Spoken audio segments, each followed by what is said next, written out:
محترم ناظرین و سامعین، السلام علیکم ورحمۃ اللہ وبرکاتہ۔ استقبال ہے آپ کا Bharat Urdu Times YouTube channel پر۔ اگر آپ یوٹیوب پر دیکھ رہے ہیں تو چینل کو سبسکرائب کیجئے، اگر آپ فیس بک پر دیکھ رہے ہیں تو پیج کو فالو کیجئے۔ اس وقت کی سب سے بڑی اہم خبر سے ہم آپ کو آگاہ کر رہے ہیں، آپ سے گزارش ہے مکمل ویڈیو سماعت فرمائے۔ جی ہاں دوستو، یہ خبر جہاں عوام الناس کے لیے مفید ثابت ہو سکتی ہے، وہیں خاص کے لیے بھی یہ خبر اہم معنی رکھتا ہے۔ جمعیت علماء ہند کے صدر حضرت مولانا سید ارشد مدنی نے واضح الفاظ میں اشارہ کیا کہ مستقبل میں جمعیت ایک ہو سکتی ہے۔ جمعیت کے 2 روزہ دیوبند اجلاس کے دوسرے سیشن میں خصوصی خطاب کے دوران انہوں نے کہا کہ عجیب و غریب بات ہے کہ ہم دونوں یعنی مولانا سید محمود اسد مدنی ایک دوسرے کو صدر کہہ رہے ہیں۔ مولانا نے کہا کہ ممکن ہے یہ صورتحال تبدیل ہو جائے۔ ملک کے حالات پر تبصرہ کرتے ہوئے مولانا نے کہا کہ آگ لگانے والے خود فنا ہو جائیں گے۔ انہوں نے کہا کہ ایک طبقہ چاہتا ہے کہ مسلمان مشتعل ہو کر سڑکوں پر اترے اور تصادم ہو، ہمیں اس سازش سے خبردار رہنا ہے۔ میں زور دے کر کہتا ہوں کہ سڑکوں پر نہ اترے، ہمارا مقابلہ عوام سے نہیں سرکار سے ہے۔ سرکار کو چاہیے کہ وہ سری لنکا کے حالات سے سبق لے اور کشیدگی کی فضا پیدا نہ کرے۔ ہم اس صورتحال کا مقابلہ عدالتوں میں کریں گے۔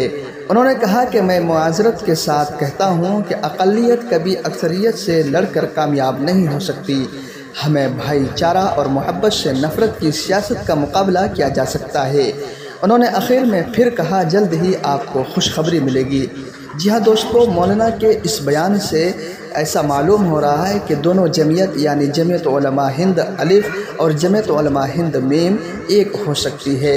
اگر ایسا ہوتا ہے تو ہندوستانی مسلمانوں کے لیے ہی نہیں بلکہ عالم اسلام کے مسلمانوں کے لیے ایک خوش آئند قدم ہوگا اور ایک اچھا اور مثبت پیغام جائے گا، اور جب دونوں جمعیت ایک ہو جائیں گی تو پھر حکومت پر بھی اس کا اثر کچھ اور ہی ہوگا۔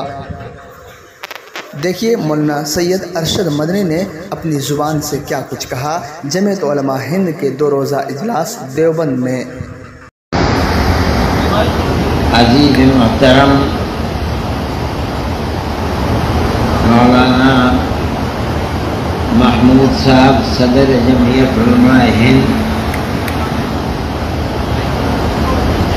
مجھ کو صدر جمعیت علماء کہہ رہے ہیں اور میں ان کو صدر جمعیت علماء کہہ رہا ہوں۔ یہ اس اجلاس کا عجیب و غریب امتیاز ہے۔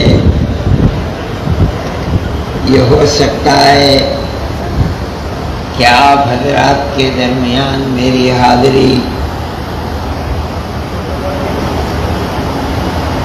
اس چیز کے ختم کرنے کا سبب بن جائے۔